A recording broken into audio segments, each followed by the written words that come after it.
La charpenterie est un métier très semblant à la menuiserie, car tous les deux artisans travaillent le bois. À différence des menuisiers, les charpentiers fabriquent des constructions plus massives, telles que échafaudages, revêtements et différents éléments de construction utilisés dans le processus de construction de ponts, routes, bateaux ou usines. La plupart du travail sur les bâtiments est la composition des constructions de toits, base pour les toitures. La précision et la qualité plus importantes que les charpentiers devraient posséder pour les éléments fabriqués s'ajustent correctement et forment un ensemble cohérent. En général, vous verrez les charpentiers aux grandes hauteurs surveillant le montage des poutres avec l'outil plus important, souvent derrière leurs oreilles, un crayon.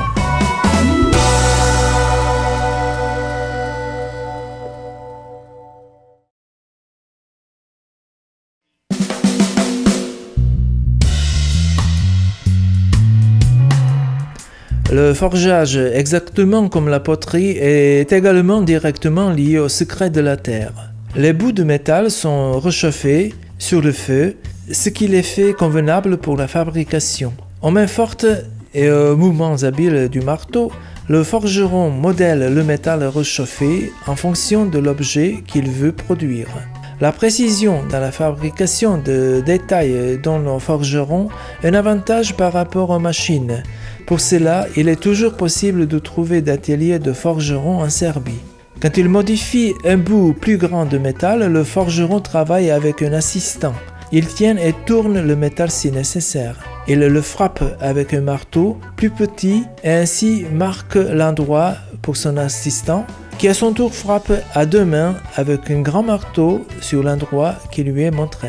Un autre argument en faveur de l'importance du métier de forgeron est le fait qu'il, à l'aide des soufflets, marteaux, enclumes, pinceaux et bien sûr à l'aide du feu, produit des objets destinés aux utilisations plus variées dans les domaines plus différents de la vie quotidienne, des armes, en passant par des œuvres d'art, aux objets décoratifs et ordinaires et aux ustensiles et outils divers. Avec le forgeage, le métal est parfois plié et émincé et il devient stratifié et robuste. Une nouvelle hache fabriquée en usine est parfois amenée au forgeron pour qu'il l'aiguise, c'est-à-dire pour qu'il la remette dans le feu et la recuise. L'application du métier forgeron spécialement connu est dans la fabrication des épées, d'où l'évocation de ce métier dans la culture populaire. L'exemple plus connu sont les épées dans la trilogie de Seigneur des Anneaux, tandis que la légende dit que le matériel pendant la fabrication de l'épée de samouraï, le katana, est plié 500 fois, façonné et recuit, et que l'épée n'est pas finie avant qu'elle ne puisse couper un clou sans être rayée.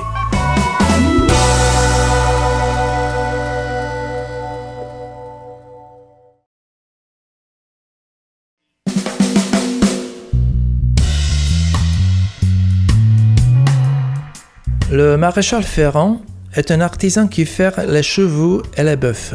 Son métier est étroitement lié à celui de forgeron et le nom du métier vient du fer à cheval, l'objet qui est cloué aux sabots de chevaux ou de bœufs. Ces sabots sont différents, d'où la différence entre les fers correspondants. Le maréchal ferrant doit être très patient et sensible en faisant son travail pour ne pas blesser le pied de l'animal. C'est la raison pour laquelle le ferrage est un métier difficile car il est exercé sur des grands animaux qui peuvent parfois être inquiets et par conséquent dangereux. Dans le peuple, il existe une croyance qu'un fer usé qui s'est détaché du sabot de cheval, il faut le mettre au-dessus de la porte de maison car il est considéré un porte-bonheur.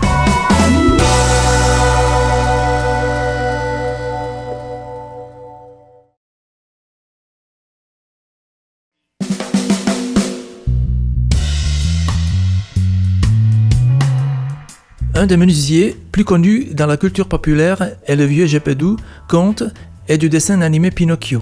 C'est justement ce personnage qui décrit au mieux l'essence du métier menuisier. C'est une personne qui utilise du bois pour lui inspirer la vie et d'en créer des objets plus variés. Le procès entier départ de l'idée de base et d'une esquisse initiale. Après cela, le menuisier choisit le bois, les outils nécessaires pour le modeler. Le choix du bois dépend de la fonction des produits finaux, sans lesquels nous ne pourrions pas imaginer la vie quotidienne, tels que tables, fenêtres, poutres, différents types de mobilier et bien entendu des poupées.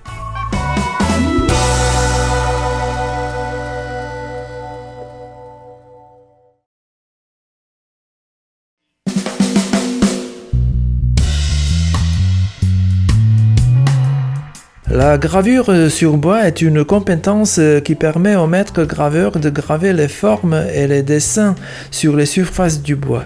Ses mains à droite transforment les formes en bois simple et différentes figures, icônes, formes stylistiques ou cadres qui en général servent de décoration et de l'embellissement de l'intérieur. Le procédé entier passe par plusieurs phases avant qu'on n'obtienne les formes souhaitées. Il est donc nécessaire de bien préparer le bois, de dessiner le schéma et couper les contours avant de commencer à graver. En fonction des effets souhaités, l'artisan utilise différentes espèces de bois, telles que la noix, l'acajou, le tilleuil, le prunier, la chêne, le hêtre et la frêne.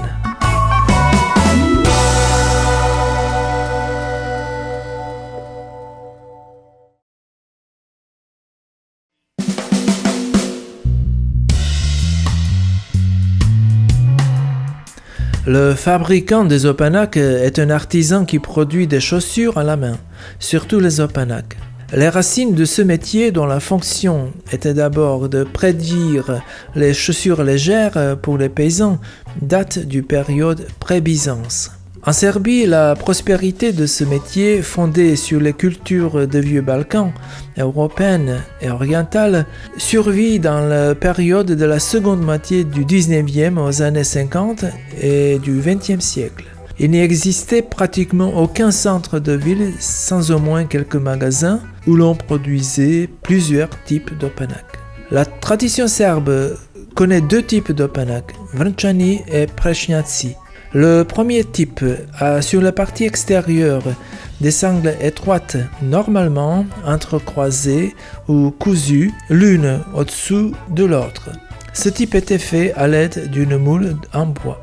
L'autre type sont des chaussures basses en cuir qui couvrent le pied et une partie de la jambe, modifiées selon la jambe avec un sangle en cuir. Ce type d'opanaque n'est pas sain à cause de la transmission de diverses maladies provoquées par la décomposition du cuir non traité. Ils étaient utilisés jusqu'à l'an 1850. Et ce qui est intéressant est que c'était le seul type de chaussure à Kosovo et Metohija jusqu'en 1937. Le matériel principal pour la fabrication des opanci était d'abord le cuir non traité, puis celui traité, bovin, vélin, ainsi qu'équin ou porcin. Il faut mentionner qu'en Serbie orientale, entre deux guerres de 1912 et 1918, dans le village de Jabukovac, on fabriquait des opanci dits en fer, tandis qu'en Voïvodine, les Allemands fabriquaient des opanci en bois. À travers l'histoire, les opanci étaient utilisés dans les pays suivants: Ukraine, Biélorussie, Russie, Pologne, Slovénie, Perse, Égypte, Turquie, Allemagne, Italie, Angleterre, France, Espagne, Scandinavie, Bulgarie, Roumanie, Slovaquie, République tchèque. Il y en avait également en Arabie, sur le Caucase et en Lituanie. À partir de la moitié du XXe siècle à nos jours, ce métier s'éteint graduellement. Aujourd'hui en Serbie, n'existe que quelques ateliers d'opanaque et ils sont vendus au plus souvent en tant que souvenir ou pour les besoins de groupes de danse traditionnelle, en tant que partie du costume traditionnel. C'est un métier qui fait partie de la création populaire traditionnelle.